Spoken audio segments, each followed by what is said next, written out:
Hi guys! For today's video ay ituturo ko sa inyo kung papaano mag-loan sa pag-ibig through online. So kung gusto niyo pong malaman kung papaano, panoorin niyo po ang video na to pagkatapos ng aking intro.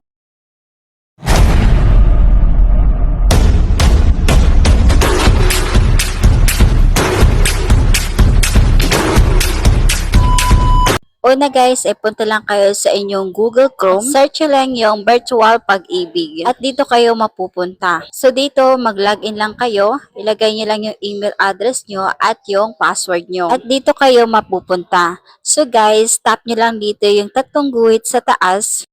At pagkatapos, punta lang kayo dito sa multi-purpose loan. Tap nyo po iyon. Tap nyo po yung apply. At pagkatapos, tap nyo lang sa baba yung apply now. At dito naman sa box na to, ilagay nyo lang kung magkano ang i-apply nyo loan o lagyan nyo na lang ng check itong maximum net period. Pagkatapos, tap nyo lang tong loan purposes.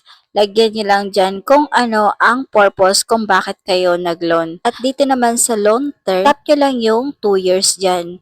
At pagkatapos, tap nyo yung proceed sa baba.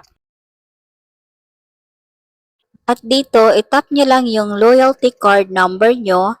Tap nyo lang yan. At pagkatapos, checkan nyo lang yung box dito. At tap nyo lang yung submit pag okay na po. So, bali dito, tap nyo lang yung yes dyan. At pagkatapos, tap nyo lang yung okay. At merong magte-text sa inyong number at ilagay nyo lang dito sa box yung OTP. Kapag okay na, tap nyo lang yung proceed. At kapag kayo ay may employer, tawagan nyo po at i-inform nyo na kayo ay nag-loan para ma-approve nila ang inyong loan. At pagkatapos, hintayin nyo na lang sa loyalty card nyo yung pera nyo. So, ganun lang guys ang gawin nyo kung gusto nyo mag-loan sa pag-ibig.